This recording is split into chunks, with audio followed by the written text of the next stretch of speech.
Hi hello నమస్తే welcome back to our channel. నేను మీ ఉషా. అందరూ ఎలా ఉన్నారు? నేనైతే చాలా బాగున్నా. మీరు ఎలా ఉన్నారు? నాకు కామెంట్ సెక్షన్లో కామెంట్ చేయండి.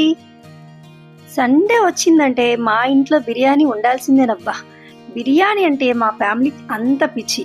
సో వీక్లీ వన్స్ అయినా బిర్యానీ తప్పకుండా చేస్తాను. మీకు కూడా బిర్యానీ అంటే ఇష్టమేనా? సో ఇంకెందుకు ఆలస్యం, మీరు కూడా ఈ బిర్యానీ ట్రై చేయండి. ఇంట్లో అందరూ తప్పకుండా వావ్ అంటారు, అంత బాగుంటుంది మరి. అండ్ వంట రాని వాళ్ళు కూడా ఈ బిర్యానీ సింపుల్ అండ్ టేస్టీగా చేసేయచ్చు. నేనైతే రెగ్యులర్గా బాస్మతి రైస్తో బిర్యానీ చేస్తుంటాను, కానీ ఈసారి కొత్తగా ట్రై చేయాలనిపించింది. సో అందుకని మా వారికి మార్కెట్కి వెళ్ళి చిట్టు ముత్యాలు తీసుకొని రమ్మని చెప్పాను. సో చిట్టు ముత్యాలతో మటన్ బిర్యానీ ముక్క పట్టుకుంటేనే జారిపోతుంది, అంత సాఫ్ట్గా కుక్ అయింది. టేస్ట్ కూడా సూపర్గా ఉంది. సో ఎలా చేయాలో చూసేద్దాం మరి. ముందుగా మనం రైస్ని నానబెట్టుకోవాలి. నేను ఇక్కడ అరకిలో రైస్ తీసుకున్నాను, ఎందుకంటే నేను అరకిలో మటన్ తీసుకొచ్చా కాబట్టి. అరకిలో మటన్కి అరకిలో రైస్ ఈక్వల్ క్వాంటిటీ పర్ఫెక్ట్ ఉంటుందన్నమాట. తమిళనాడులో వీటికి జీరా రైస్ అని పిలుస్తారు, అదే మన ఆంధ్రాలో అయితే చిట్టు ముత్యాలు అని పిలుస్తారు. సో వీటిని వాష్ చేసుకొని 1 అవర్ పాటు నానబెట్టుకుందాం. నెక్స్ట్ మటన్ కూడా మనం తెచ్చుకునేటప్పుడే లేత మటన్ని తెచ్చుకోండి, మనకు అప్పుడు తొందరగా కుక్ అయిపోతుంది.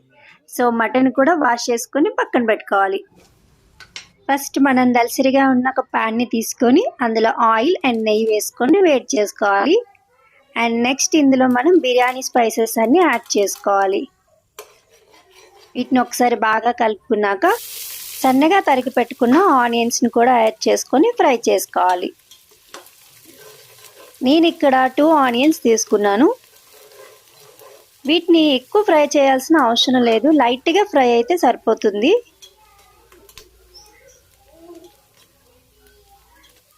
ఇలా కొంచెం వేగాక ఇందులో మనం ఫ్రెష్గా దంచి పెట్టుకున్న అల్లం వెల్లుల్లి పేస్ట్ 1.5 టేబుల్ స్పూన్ తీసుకున్నాను.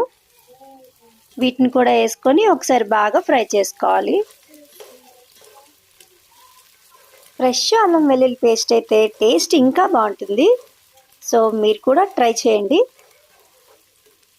ఇలా మంచిగా వేయించుకోవాలి.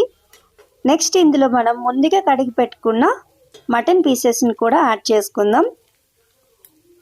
లేత మటన్ అయితే మనకి మటన్ తొందరగా కుక్ అయిపోతుంది. ఇన్ కేస్ మీకు లేత మటన్ కానీ దొరకకపోతే మీరు మటన్ పీసెస్ని కుక్కర్లో పెట్టి ఒక 4 విజిల్స్ వచ్చేంత వరకు కుక్ చేసుకొని తర్వాత ఇందులో యాడ్ చేసుకోండి. నాకైతే లేత మటనే దొరికింది.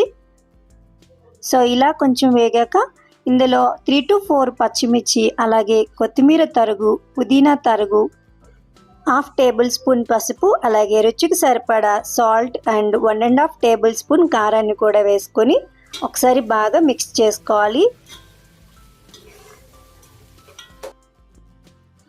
వీటిని ఒక 2 మినిట్స్ పాటు ఫ్రై చేసుకోవాలి. నెక్స్ట్ ఇందులో మనం ఒక పెద్ద టమాటోని చిన్న చిన్న స్లైసెస్గా కట్ చేసుకొని యాడ్ చేసుకోవాలి.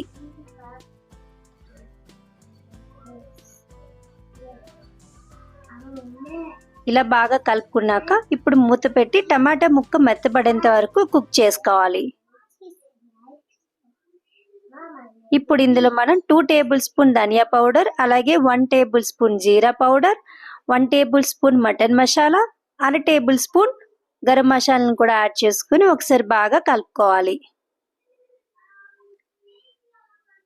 స్పైసెస్ అనేవి మీరు చూసి అడ్జస్ట్ చేసుకోండి. అండ్ నెక్స్ట్ ఇందులో మనం 1 కప్ వరకు ఫ్రెష్ పెరుగుని యాడ్ చేసుకోవాలి. మంచి అరోమా వస్తుంది. గ్రేవీ అయితే సూపర్ యమ్మీగా ఉంది అండ్ కలర్ కూడా వావ్.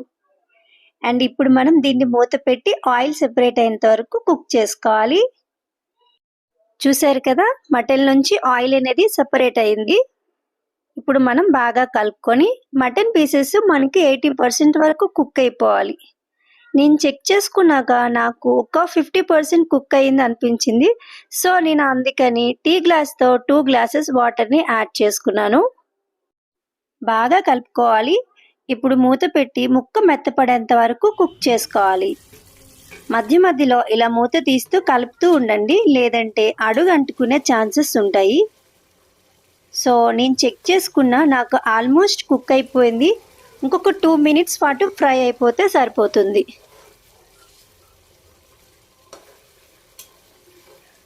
ఇప్పుడు కుక్ అయిపోయింది.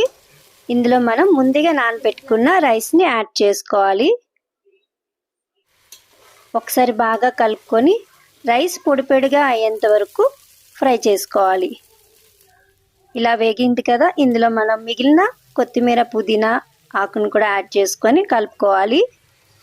అండ్ ఇందులో నెక్స్ట్ మనం గ్లాస్కి 2 గ్లాసెస్ వాటర్ని యాడ్ చేసుకోవాలి. ఈ స్టేజ్లో మనం సాల్ట్ ఒకసారి చెక్ చేసుకోవాలి, చాలకపోతే యాడ్ చేసుకోవాలి. నాకైతే కొంచెం తక్కువైంది, యాడ్ చేసుకున్నాను. అండ్ మూత పెట్టి 15 మినిట్స్ పాటు కుక్ చేసుకుంటే టేస్టీగా మటన్ బిర్యానీ అనేది రెడీ అయిపోయింది. అండ్ ఇంకొక విషయం, ఈ బిర్యానీ అనేది మన రెగ్యులర్ బాస్మతి రైస్లా పొడి పొడిగా రాదండి, ముద్దగానే ఉంటుంది. వాటర్ కొంచెం ఎక్కువైనా కూడా రైస్ అడ్జస్ట్ అయిపోతుంది, మనకి విరిగిపోవటం అట్లా ఏమి ఉండదు. కానీ రైస్ టేస్ట్ మాత్రం చాలా బాగుంది బాస్మతి రైస్ కంటే. మీరు కూడా ట్రై చేయండి, మీ ఇంట్లో అందరూ కూడా సూపర్ అంటారు. అండ్ నా వీడియో కనుక మీకు నచ్చినట్లయితే నా ఛానల్ని లైక్ చేయండి, షేర్ చేయండి అండ్ సబ్స్క్రైబ్ చేయండి. Thank you for watching. Bye bye.